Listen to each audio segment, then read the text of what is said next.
सभी को अविनाशी अंतर का दिल से, हृदय से, मन से, चेतना से प्रणाम। सुबह के 5:30 लगभग बजे हुए हैं अभी, और 4 बजे उठ गया था और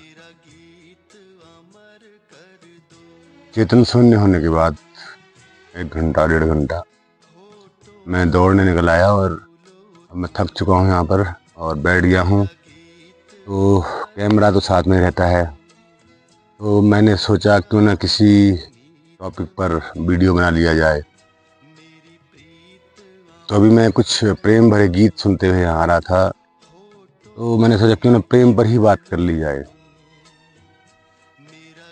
आज के इस वीडियो में मैं आपको अपनी प्रेम कहानियां भी सुनाऊंगा और प्रेम क्या है ये भी बताऊंगा।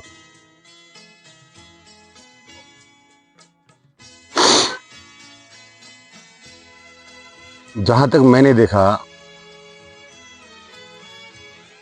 प्रेम होता तो एक ही है, पर उसकी जो अवस्थाएं होती हैं वो कई प्रकार की होती हैं।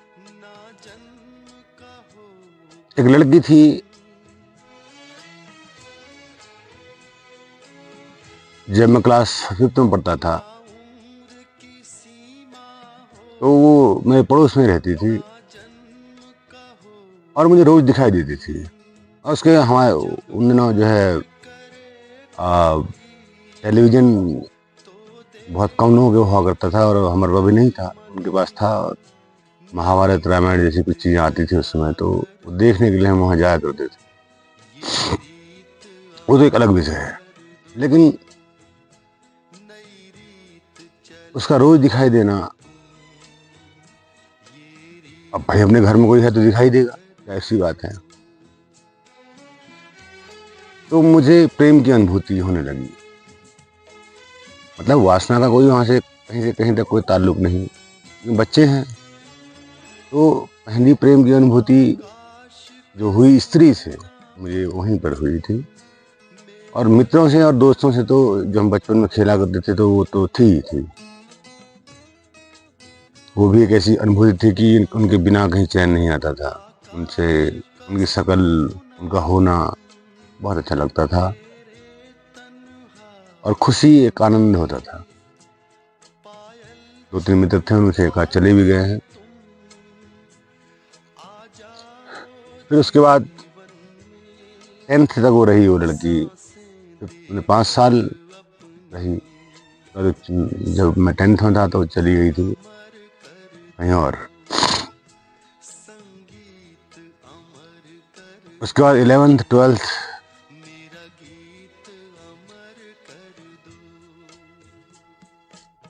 में भी एक पड़ोस में लड़की थी और वो मुझसे प्रेम करती थी। अब लेकिन मैं उस प्रेम को प्रेम नहीं कहूँगा, क्योंकि युवावस्था आने में वासना और ये सब चीज़ें भी जुड़ जाती हैं उसमें। इसके बाद मैं गया ग्रेजुएशन करने के लिए, तो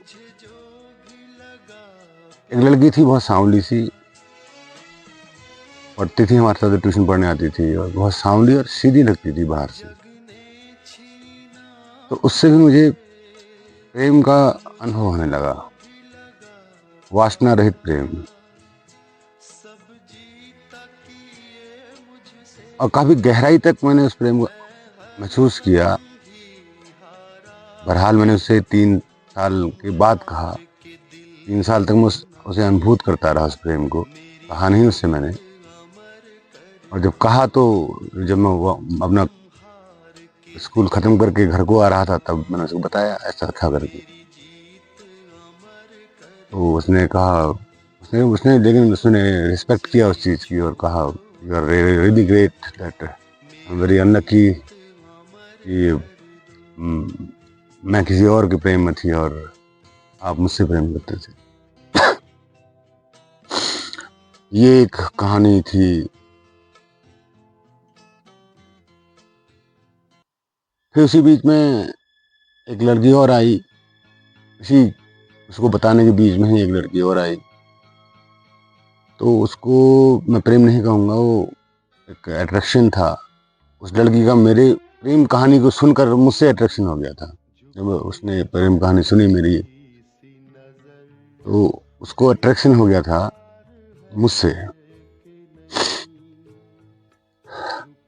और पहली बार फिजिकली जो टच किया मैंने उसी लड़की को किया, टच किया बस केवल, क्योंकि ये ऐसा लगा उसको कि बहुत जल्दी केवल 4-5 दिन के भीतर ही वो इतनी आगे बढ़ गई कि तो वो एक सेक्सुअल अटैचमेंट का हो या कुछ इस तरह का था वो, क्योंकि मैं तो जो अनुभव किया वही बता रहा हूँ आपको। ये होने के बाद फिर हम लखनऊ चले गए पीसीएस की तैयारी करने के लिए। वहां ऐसा कुछ नहीं हुआ। फिर मंत्र की डेथ हो गई। फिर 21 ईयर में सेल्फ से मुलाकात हुई। सेल्फ से मुलाकात होने के बाद, स्वयं से मुलाकात होने के बाद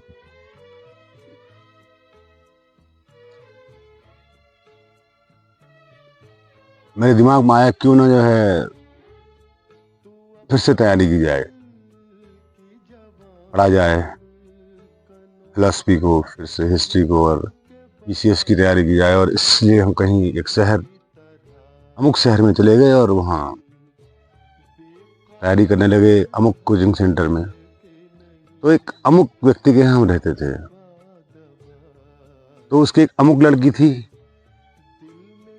वो 8th में पढ़ती थी और हम वहाँ रहते थे।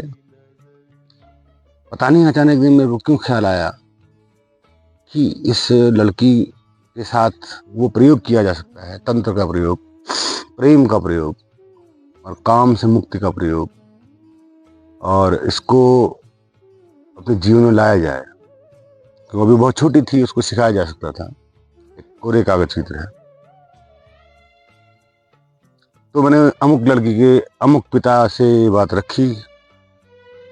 पहले तो वो चौंके, उनको लगा कि लड़का तैयारी कर रहा है, तो ठीक, उन्होंने हाँ कह दिया। तो उस अमुक लड़की के साथ भी केवल मेरा टच हुआ, अभी भी उससे बात आगे नहीं गई। और उसके साथ मैंने प्रेम को थोड़ा गहराई से महसूस किया। भले ही उसे मुझसे प्रेम हुआ हो, ये मुझे बहुत यकीन नहीं है, क्योंकि विवाह वाली बात आ गई तो फिर वहां पर प्रेम मर जाता है। अगर कि आप किसी से, कोई व्यक्ति, तुम्हारा विवाह होने वाला है किसी व्यक्ति से, अगर आपको मन में ख्याल आ गया तो फिर प्रेम मर जाता है। फिर वो एक अधिकार वाली बात हो जाती है, पोजीशन वाली बात हो जाती है। तो फिर मैंने फील किया उस बात को। तो अचानक 7 साल बाद उसका संदेश आता है कि मैं कहीं और शादी कर दूं। मैंने क्यों? Because you are not settled, तुम सेटल नहीं हो और मेरी शादी होना घर वाले कर रहे हैं और आप अभी तक सेटल नहीं है। मैंने कहा अच्छा। मैंने कहा ओके, एज यू विश। नहीं कहा मैंने, as you wish, best of luck and for your life and remember that. मैंने कहा प्रेम तो कभी मरता नहीं है, प्रेम तो सदा ही रहेगा, तुम जाओ, खुश रहो, आबाद रहो। और ऐसा भी नहीं कोई दिल टूटा हो मेरा और ऐसा कुछ हुआ हो, नहीं, क्योंकि मैं तो दूसरे किस्म का इंसान हूँ। लर्निंग मेरा एक मोटो रहता है, सीखना। प्रेम भी सीखना पड़ता है।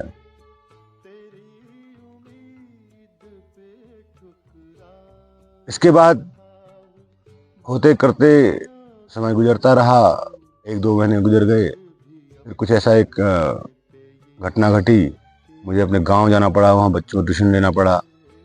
फिर वहाँ पर से मैं, हमारे पिताजी ने कहा हमें एक जगह भेज दिया जहाँ वो पढ़ाते थे पहले, और कुछ पेपर लाने थे वहाँ से।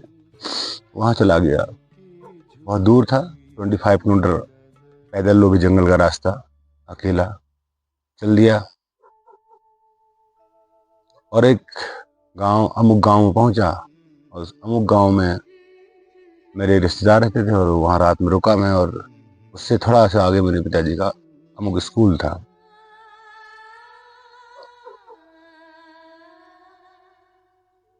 तो उसके बाद फिर मैं आगे बढ़ा, वहाँ पे मेरे रिश्तेदारी थी तो मैं आगे चला गया। वहाँ पे मैंने कहा जब आए हैं तो रिश्तेदारी में मिल लेते हैं, मौसी रहती थी वहाँ भी चला गया। फिर वहाँ से वापसी अब मुझे करनी थी, वापसी करते करते मैं वो अपनी पुरानी मौसी के यहाँ पहुँचा। तो मेरे पड़ोस में जो आज मेरा ससुराल है, तो एक लड़की थी, उसकी शादी तय हुई थी और उनका जो है जो मंगनी का प्रोग्राम था उस दिन। अब मंगनी का प्रोग्राम है तो मैं भी चला गया, भाई पड़ोस में था तो रुका था, मैं भी चला गया। तो वहाँ कुछ दहेज वहेज की बातें चल रही थी, ये दोगे, ऐसा दोगे, वैसा दोगे, ये करोगे, वो करोगे, कुछ बाउंडेशंस चल रही थी। और आपको पता है मैं बेबाक हूँ, और मैंने उन अमुक जो आए थे बेचारे उनसे कह दिया कि आप जो है गलत कर रहे हैं। मैंने कहा अरे लड़की ही दहेज है, और सबसे बड़ी बात तो ये है, और आपको इतनी अच्छी लड़की मिल रही है, और जहाँ तक मैंने उसको 1-2 बार देखा था, और मैंने कहा बाकी तो आप गलत कर रहे हैं, इट्स नॉट गुड। मैंने कहा आप भले ही शादी कर लें, अगर मैंने कहा हमारे तो रिश्तेदारी समझ लो उसको, अड़ोस पड़ोस वाली बात है। मैंने कहा अगर आपने किसी प्रकार से लड़की को तंग किया तो ये आपके लिए अच्छा नहीं होगा। जब मैंने ऐसा कहा तो भाई मामला गर्म हो गया, मामला गर्म हो गया और वो लोग चले गए, रिश्ता तोड़ गया। और रिश्ता तोड़ के चले गए तो तूफान मच गया, घर में बवाल हो गया।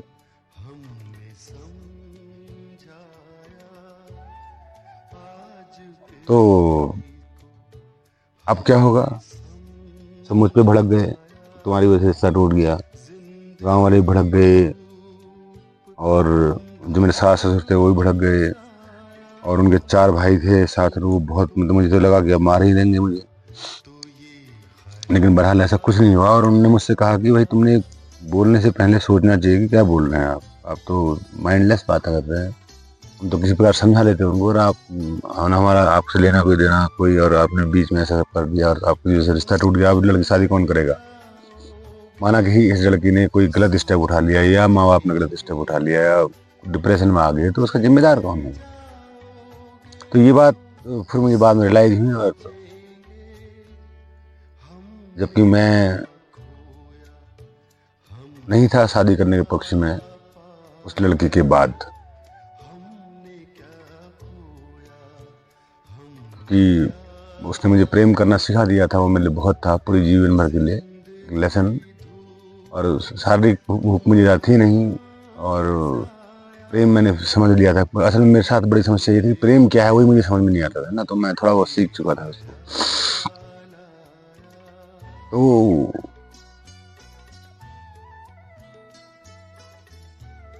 फिर मैंने कहा चलो ठीक है, मैं कर लूँगा शादी, अब क्या हो सकता है, इससे ज़्यादा क्या कहूँ। तो इस प्रकार से मेरी एक्सीडेंटल मैरिज हुई, और ले तो आया मैं पत्नी को, लेकिन तो कहीं से मैं राजी तो था नहीं इस बात के लिए, मन से तन से। जब मुझे इस बात का एहसास हुआ कि अब मैं तो फंस गया, अब तो जो उड़ने वाला परिंदा था वो आसमान से नीचे जमीन में आके बैठ गया है, तो अब कैसे उड़ूंगा मैं, उड़ना कैसे हो पाएगा मुक्त आकाश में, मुक्त चैतन्य के आकाश में, क्योंकि जिम्मेदारियां, रिस्पॉन्सिबिलिटीज साथ में आ गई। वक्त गुजरता था, उसके बाद फिर मैंने बीएड किया 2010 में, 8 शादी 8 में हुई, 10 में बीएड किया। मैंने कहा कुछ तो करना पड़ेगा, एंट्रेंस का एग्ज़ाम दिया, निकाला, बीएड किया, पढ़ाई, उसके बाद 1 साल का बीएड किया। फिर मैंने एक एनजीओ ज्वाइन किया, वहाँ नौकरी करी, फिर मैंने तहसील में नौकरी करी, फिर मैंने अमुक स्कूल में नौकरी करी, फिर अमुक स्कूलों में करते करते आज मैं एक अमुक स्कूल में पढ़ाता हूँ, और उड़ने की कोशिश कर रहा हूँ। अभी मैं उड़ने की कोशिश कर रहा हूँ, लेकिन मुक्त आकाश में उस तरह से नहीं उड़ पा रहा हूँ, लेकिन उड़ रहा हूँ फिर भी। और मेरे उड़ने की वजह से मेरी धर्मपत्नी बहुत परेशान रहती है, और तब से वो परेशान है, मतलब जब से उन्होंने मुझसे शादी की है तो तब से इस बात को लेके दुखी हैं कि ये क्या हो गया, मेरी ज़िंदगी बर्बाद हो गई और किसी व्यक्ति से मैंने शादी कर ली। ये पछतावा उनको है, बहुत बुरा पछतावा है। अब पता नहीं ऐसा क्यों हुआ।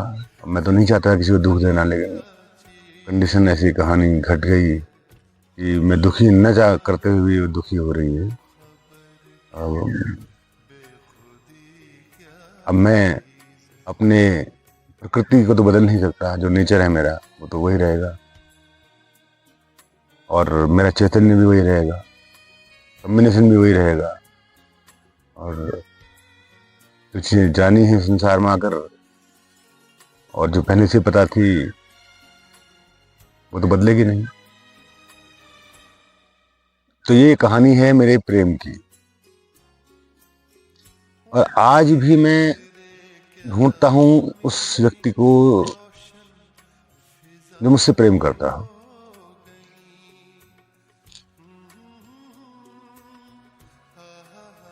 अभी तक तो नहीं मिला मुझे, और शायद मिलेगा भी नहीं। क्यों? क्योंकि बड़ा कठिन है प्रेम, बहुत कठिन है डगर पनघट की। प्रेम को समझने में मुझे पूरी जिंदगी लग गई, समझ लो। और लोग तो जिसको प्रेम कहते हैं वो तो एक बकवास बदबूदार फूल है, अट्रैक्शन का। अट्रैक्शन, फिर रोना धोना भी हो जाता है, सब कुछ हो जाता है, भूल भी जाते हैं दूसरे को। मैं आज भी उस लड़की को नहीं भूल सका हूँ। अभी मेरे सपनों में कई बार आती है वो, मेरी चेतना में वो स्मृति उसकी बनी हुई है। तो और लेकिन ऐसा नहीं है कि मैं उससे मिलना चाहता हूँ दोबारा, जरूरत नहीं, कभी टकरा गई अलग बात है, लेकिन मिलने की लस्ट है मेरी। मैं उसको देखूं कैसी है, क्या है। वैसी तो होगी जैसी है, थोड़ा सा मोटी हो गई होगी, थोड़ा सा दुबली हो गई होगी, थोड़ा सा बूढ़ी हो गई होगी, और क्या है ना। उसको क्या देखना, उसके हृदय को देखा था, और हृदय तो आज भी दिख ही रहा है यहाँ से।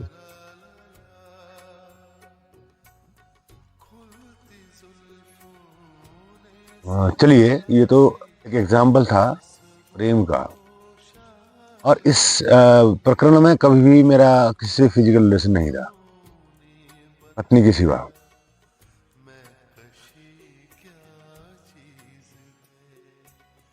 और फिर मैंने सोचा पत्नी को ही क्यों ना तंत्र का प्रयोग आधार बनाया जाए, काम से मुक्ति का आधार। और मेरी पत्नी किन्हीं मामलों में देवतुल्य है, देवी तुल्य है किन्हीं मामलों में। तो उसने मुझे इसके लिए सपोर्ट भी किया और मेरी हेल्प भी करी, और मुझे उसने काम से मुक्त किया। और आज स्थिति ऐसी है कि काम मेरे लिए खेल है, मतलब मैं काम, मतलब जस्ट ए प्ले, कुछ नहीं है। कोई उसके प्रति अनुराग नहीं और कोई उसके प्रति लगाव नहीं, है तो है, नहीं तो है नहीं।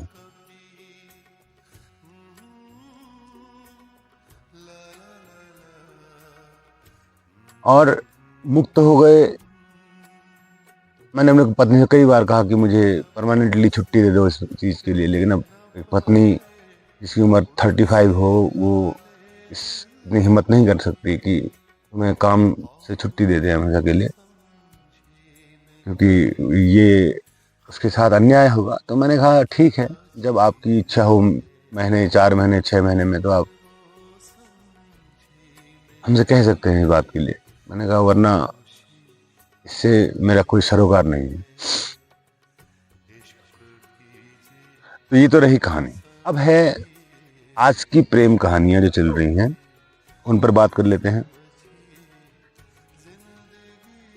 आज की जो प्रेम कहानियां चल रही हैं वो प्रेम कहानियां नहीं, उसकी मैं अगर तुलना करूं तो एक ऐसे जहरीले फूल से करूंगा जिसको सूंघने मात्र से आदमी मर जाता है, बेहोश हो जाता है, खत्म हो जाता है। दिखने में खूबसूरत फूल होते हैं बहुत, बदन उनके बहुत खूबसूरत, कपड़े बहुत खूबसूरत, लेकिन उनके अंदर जहर, इतना भयानक विष होता है कि वो, अगर आप उसको प्रेम समझ बैठेंगे तो आप कहीं के नहीं रहेंगे। सभी की बात मैं नहीं कर रहा हूँ, 1-2% स्त्रियां अच्छी भी होती होंगी, लेकिन बाकी जो मैं देख पा रहा हूँ वो ऐसा ही है। तो आपके लिए चुनाव करना बड़ा मुश्किल है। अगर आप विवाह करना चाहते हैं, अपने लिए प्रेमिका ढूंढना चाहते हैं, आपके लिए बड़ा मुश्किल है कि आप कैसे उस पात्र को ढूंढ पाए जो आपको प्रेम करना सिखा सके और या प्रेम में जाना सिखा सके। असल में प्रेमिका एक गुरु होती है, और प्रेमिका प्रेमी के लिए गुरु होती है, और प्रेमी प्रेमिका के लिए गुरु होता है, जो उसको सिखाता है what is love, what is the feeling of love, और हमारे जो ऊर्जा केंद्र है उनको जगाता है। जो हृदय में प्रेम का केंद्र है उसको जगाता है, जो वासना केंद्र मूलाधार में उसको जगाता है। जो यहाँ तक ही सीमित रहता है वो वहीं तक रहता है। उसके बाद अगर कोई विशुद्धि चक्र में चले जाता है तो वो फिर मेरी तरह वक्ता भी हो जाता है, बोलने भी लगता है। आज्ञा चक्र आपको ज्ञान देता है, स्वज्ञान और ब्रह्मरंध्र आपको परमानंद की अनुभूति कराता है। तो ये यात्राएं हैं जीवन की, और आजकल आप अगर प्रेम ढूंढने चलेंगे तो बड़ा मुश्किल होगा। इसलिए मेरे युवा साथियों, बहुत सावधान रहना। अगर आप सच्चे प्रेम की तलाश में हैं तो भले ही किसी पुरुष से कर लेना, किसी वृद्धा स्त्री से कर लेना प्रेम, और लड़कियों से तो प्रेम की उम्मीद कम ही रखना। प्रेम ही तो जानना है ना। आप चिड़िया से भी प्रेम कर सकते हो, बिल्ली से भी कर सकते हो, और मैं तो ये देख पाता हूँ कि पौधे से, पत्ते से, किससे प्रेम कर सकते हो। प्रेम अलग बात है। और जीवन साथी तो तुम्हारी मजबूरी है, तुम्हें ढूंढना ही लेना ही इस समाज से पड़ेगा। जो आज ये समाज है, यहाँ की जो मानसिकता है स्त्रियों की और लड़कियों की, वही लेना पड़ेगा। और उससे उम्मीद ज़्यादा मत करना। बस ये मत करना प्रेम की कोई उम्मीद करना, और कि अच्छे पत्नी की उम्मीद या अच्छे पति की उम्मीद। लड़के भी तो ऐसे ही है। तो ये सब मत करना, उम्मीदें मत करना। बस तुमने शादी करनी है और समाज अपने जो है बच्चे पैदा करने हैं, और तुमने कमाना है, उसने तुम्हें खिलाना है, या दोनों ने कमाना है, और किसी ने भी नहीं खाना है ना चैन से। वो तुम्हारी मर्जी है ना। तो उम्मीदें मत करो जीवन से। आज के समय में उम्मीद मत करो प्रेम की, और अच्छे जीवन की, संतुष्ट जीवन की, सेटिस्फैक्ट्री लाइफ की कल्पना आप न करें। क्योंकि वो लेसन तो आपने पढ़ा है ना, आपको पता है ना, आपने जीवन का कोई भाग उसके लिए खर्च किया है। जैसे मैंने अपने जीवन के 9 साल खर्च किए इस लेसन को पढ़ने के लिए, और संसार की सारी बुक्स पढ़ने के लिए मैंने 9 साल खर्च किए। और इसके साथ साथ मैंने पूरे समाज में घूमने के लिए भी समय खर्च किया। और 2 साल मैंने एनजीओ में काम करके लोगों से, पूरे गांव में लोगों से घूमा, मिला, बैठा। और आज भी मैं मीडिया के माध्यम से लोगों से जुड़ा हुआ हूँ, और बहुत अच्छे ढंग से जुड़ा हुआ हूँ, और काफ़ी लोगों से जुड़ा हुआ हूँ। तो मेरी बातें लोग सुनते भी हैं और समझते भी हैं, और मुझसे मिलना भी चाहते हैं। पर मैं उनको ना अपना नंबर देता हूँ, ना अपनी उनकी शक्ल दिखाता हूँ, नहीं कोई लिंक देता हूँ कि मैं कौन हूँ, क्या हूँ। बस बातें होती हैं, हो गया। इसमें मेरी पत्नी का भी बहुत योगदान है। मैं उसके लिए धन्यवाद करूँगा कि उसने मेरे इस मार्ग में मेरा हमेशा हेल्प की है। और जहाँ तक मुझे एक बात का दुख है कि मेरी वजह से उसको कुछ चीज़ें परेशानी करती हैं। वो सोशल है और मैं सोशल नहीं हूँ, और सोसाइटी के नियम सिद्धांत को मैं फॉलो नहीं करता, उनको तोड़ते रहता हूँ। तो वो उसको दुख लगता है कि लोग क्या कहेंगे मेरे पति के बारे में, इस बारे में कि ये पागल है या व्हाटएवर, कैसा अजीब आदमी है। तो उसको ये सुनना अच्छा नहीं लगता है कि वही अपनी पति के बारे में, किसी भी पत्नी को अच्छा नहीं लगेगा। मेरी पत्नी के बारे में कोई कहे तुम्हारी पत्नी पागल है, तो मुझे लगा कोई फर्क नहीं पड़ता, मुझे खुशी होगी, वाह ये पागल हो गई वाकई में, तो अच्छी बात है। समझ गई इसका मतलब बात को, पागल होगी तो। अगर वरना संसार में पागल होता ही कौन है, सब होशियार हैं। सारे होशियार बंदर घूम रहे हैं यहाँ, है ना, शाणे बंदर। और रही बात देवी देवताओं की, उस मुद्दे पर मैं आना चाहूँगा, क्योंकि काफ़ी घनिष्ठता रही है मेरी उनसे। हमारे उत्तराखंड में देवभूमि में तो उनका होना मौजूद है, और वो सुनते भी हैं और सुनाते भी हैं।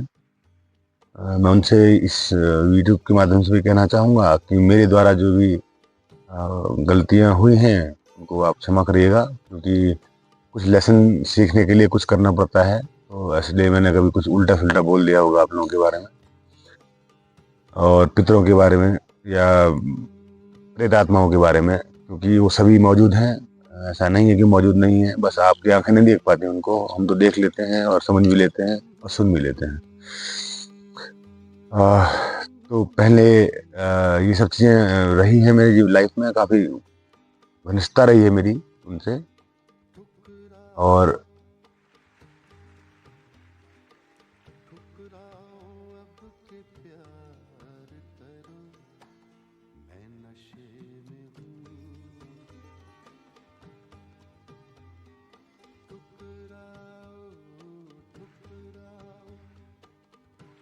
शून्य आकाश की जो बात है, अगर आप पूछना चाहते हैं शून्य आकाश क्या है, तो मौन। जैसे मैं शून्य आकाश को कैसे बताऊं आपको, चैतन्य को, परमात्मा को, परमात्मा का शब्द ही हटा दो, मतलब जो अनुभूति है उसको मैं कैसे बताऊं। बस मैं तुम्हें दिखा रहा हूं कि मैं जैसे बैठ गया,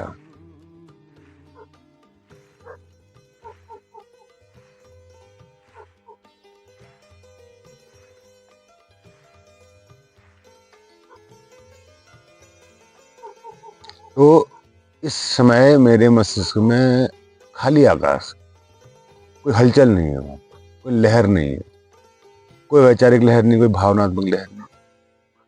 तो इस अवस्था में जो आपको महसूस होता है वही चैतन्य आकाश है।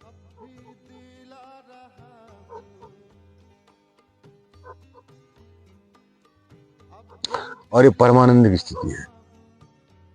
और ये जो आकाश मैं अभी महसूस कर पा रहा हूँ अपने मस्तिष्क में, अपने शरीर में, संपूर्ण शरीर की एक एक कोशिका के भीतर मौजूद जो आकाश है, चैतन्य आकाश, उसको मैं जान पा रहा हूँ। जानने वाला और जाना जाने वाला दोनों एक ही है। जानने वाला और जाना जाने वाला दोनों एक ही है। यही अनुभव होता है। ओम नमः शिवाय। तो यही अनुभव होता है जब आगे यात्रा बढ़ती है।